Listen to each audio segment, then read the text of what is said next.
I'm streaming on Twitch, Facebook, and YouTube simultaneously, all three, because YouTube gave me a content strike. I got COVID in the beginning of January, or Kylie got COVID actually. And in response, I created like 5 videos and I uploaded them all. Just in case I got sick, I would have like a month's worth of content to release. In one of those videos, I was addressing John MacArthur and his claim that his COVID claims, and I was debunking them. And I guess YouTube picked up on that and only heard the part where he said the things that he said and completely ignored the context around it where I was debunking it and gave me a content strike for COVID misinformation. If I get 3 of those, then they delete my channel. And I already had 1, so it made me really nervous, to say the least. And I decided that YouTube no longer has exclusive access to me. Up to this point, people had to come to YouTube to see me, to listen to my videos, and to interact with me and all that stuff. YouTube no longer has exclusive access. I realize they can pull the rug out from under me any second and just completely destroy my life, so I'm not going to continue to give them exclusive access when I can't fucking trust them. I appealed the content strike and they immediately rejected it. That means I can't upload for a week. That's one of the repercussions. I can't upload, I can't post to my community tab or anything at all for a week. I already had content uploaded and ready to release for a while, so I'm fine. I'm not going to miss any videos. But the fact that they banned me from uploading but not from releasing kind of tells me that the whole point here, the whole goal that they had in the first place, is to prevent me from talking shit about them, not to prevent me from like releasing something they wouldn't like or whatever. So long story short, I'm not dealing with YouTube anymore for that reason. That being said, the content strike was on my main channel, not my podcast channel. So I don't have to worry about not being able to live stream or anything like I normally do every single week, because it was on my main channel, and I don't really live stream on that anyways. I live stream on my podcast channel. In the future, you should be able to find me live streaming on YouTube, Twitch, and Facebook every single week. I may cut one of those out, I may not, I'm not sure yet, we'll see. In fact, I may upload exclusive content to one of them. I don't know, maybe I'll start playing games on Twitch or something, who fucking knows. But that's the situation right now. Subscribe to my Twitch, or follow. I think it's follow on different platforms, I don't know. Just follow me on Twitch, follow me on Facebook, and follow me on YouTube. I would greatly appreciate it, so that I don't have to worry about YouTube pulling the rug out from under me and completely fucking my life. Zada Hugla, we need more people on Twitch or no monetization. Don't sweat it. It's okay. We'll get there. We'll get there. I play the long game.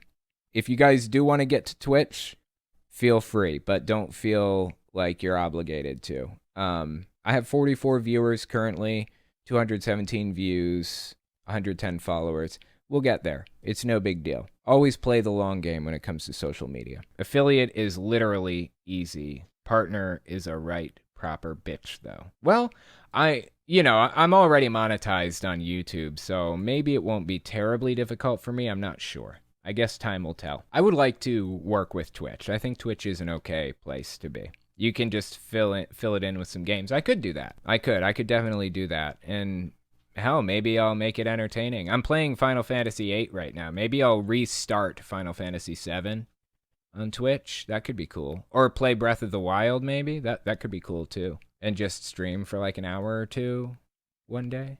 Be entertaining, right? All that jazz. YouTube be like, and strike, and strike, and strike, and strike. Strike, and strike, and strike, and strike, and strike. I hope not, because exactly 4 is how many it takes to delete my channel, so I hope they don't. They did say, and strike, though. And then they said, okay, we reversed the first one, but the second one still stands. Thank you guys so much for the support tonight. That's absolutely fucking amazing. And so many viewers. 1,500, that's a lot more than usual. That's pretty fucking cool. Not to mention the 70 viewers on Twitch. That is the shit. I really appreciate all the support, guys, for real. Absolutely amazing. I don't know what's up with Facebook, but fuck Facebook, you know? As most people say. I am going to upload there, but I don't think I'm going to live stream there, probably. Hey, this is Owen. If you're comfortable, leave your first name and state at the sound of the tiny truck backing up. Hey, Owen, got one for your new for your radar. Her name is Kelly Shabaka. She's running for senator in Alaska. She speaks in tongues, and she sounds like a fucking dolphin during mating season doing it. It's just beep, beep, beep, beep, beep, beep, beep. Funnier than shit. You got to listen to her. Take care. Loved your show last night, and I will call you soon about the walking on water shit. I'm just trying to put it together that makes sense for you. Bye. Yeah, I appreciate the phone call. This guy actually calls in a lot, which is pretty cool. I appreciate that he calls in a lot. That's awesome. If you guys want to call in, you can call at 1-800-701. Wait a minute. Let me just double check. Yeah, the number is 1-800-701-8573. And the email address is telltalemailbag@gmail.com. So send me a message if you're interested. The reason that I hear from this guy so often, I don't always play stuff from him on the podcast or whatever, but the reason that I hear his voicemails is because he leaves a lot of voicemails that are under 30 seconds, and those are the first ones I check. I have like 100 voicemails right now, and I go through them and find the ones that are under 30 seconds. I listen to all of those. If I don't have enough for the podcast yet, then I go up to voicemails that are shorter than 45 seconds. After that, I go to voicemails that are shorter than a minute, and by that point, I already have enough voicemails, almost always, to air on the show. So if you want to guarantee that I'm going to listen to your voicemail, whether it's something you want to air on the podcast or not, keep it under 30 seconds, and there's a virtual guarantee I'm going to hear what you have to say. That includes any raiders that came in and raided my chats earlier. If you have a message you want me to hear desperately, that's a good way to get my attention. Send me a voicemail or an email or something like that. It's available to you. You don't have to spam the chats. You can just send me a voicemail or an email. That's simple. About the voicemail itself, he mentioned a congresswoman named Kelly Shabaka, I believe. This is her name up here, Kelly Tshibaka.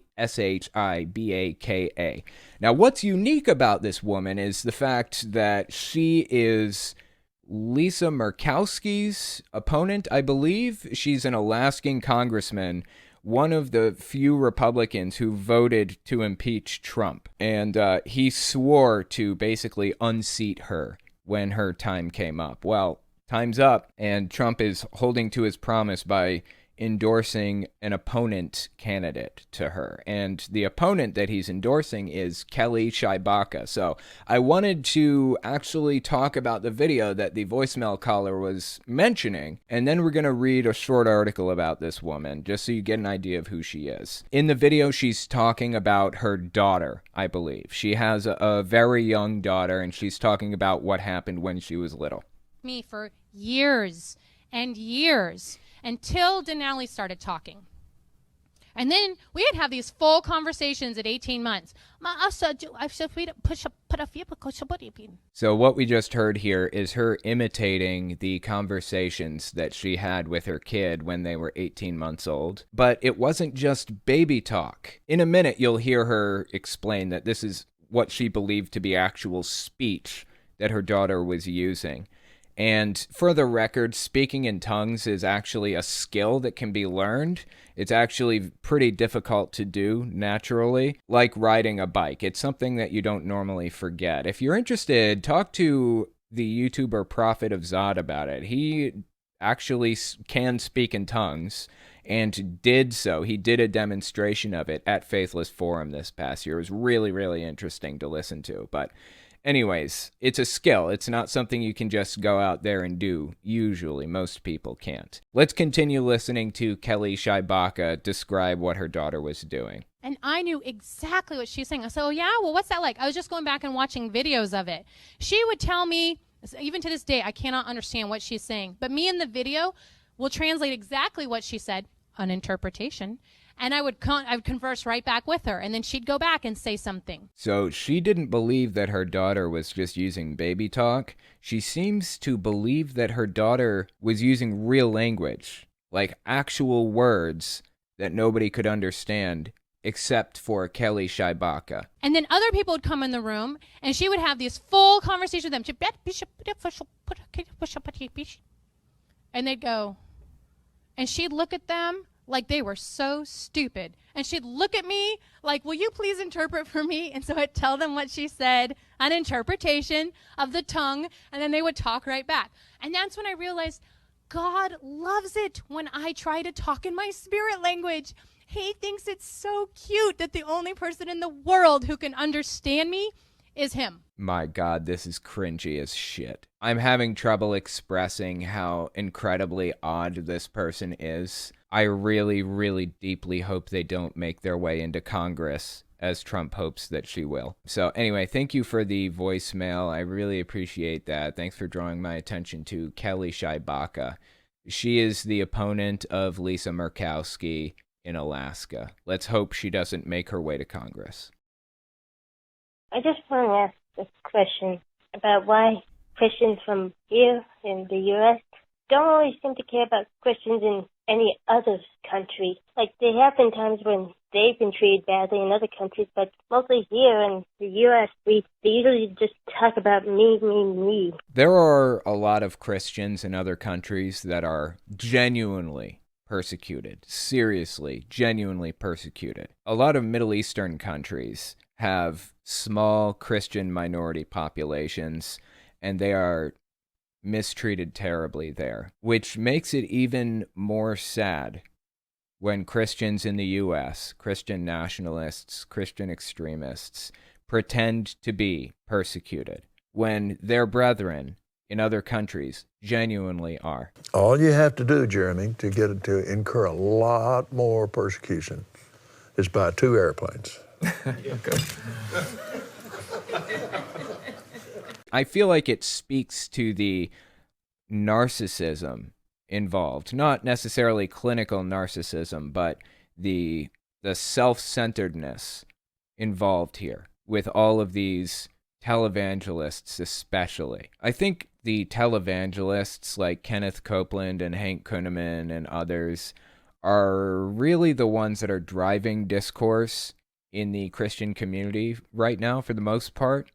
And every time they make their congregants feel like they're persecuted, they take that home and spread it around to everybody in their lives. When these televangelists spread that persecution complex narrative to their congregation, it popularizes the idea in wider society, and it's a complete embarrassment, especially when there really are people out there, really are Christians out there, genuinely being persecuted right now, today, in other countries. It is an embarrassment. Hi, good morning. I was dealing with a group, actually, if you want to look it up. It's called the World Mission Society Church of God, and one of the things that they mentioned about Jehovah's Witnesses is that they during Passover they pass around that they just pass around the bread without eating it or something like that. I wanted to know if that's true or if I should write that off as another lie that they've told me. But yeah, just for reference, this group places a lot of emphasis on the Passover and believes that you get like eternal life from it. But yeah, if you can just verify that and answer that.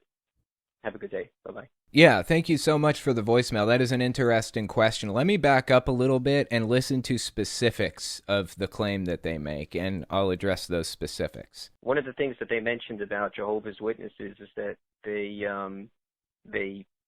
during Passover they pass around that they just pass around the bread without eating it or something like that. That's half right. Most people know that Jehovah's Witnesses have this thing with the 144,000, right?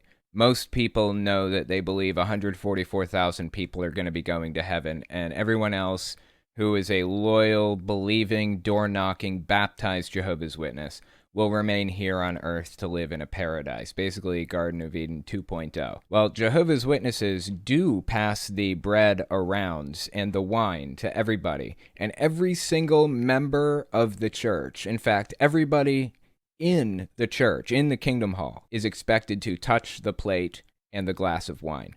But only the 144,000 that are going to heaven are allowed to eat it and drink the wine, and they are expected to do so. The question a lot of people ask when they hear that is, how do they know that they're one of the 144,000? And the answer is, they just know. They have to be super devout, super deeply believing, basically never sinned a day in their life, pretty much. They're just expected to know. They come out and they say, I believe I'm one of the anointed, and then they're kind of vetted and questioned about it and all that other stuff. If there's any doubt in their minds, then they're not anointed. That's the claim. Anointed, of course, meaning one of the 144,000. So the 144,000 do eat the bread and drink the wine. The normal members of the church just pass it along. That was half right. It sounds like they were trying to dog on Jehovah's Witnesses to some degree, but not quite getting it right. I guess they got the fundamentals correct.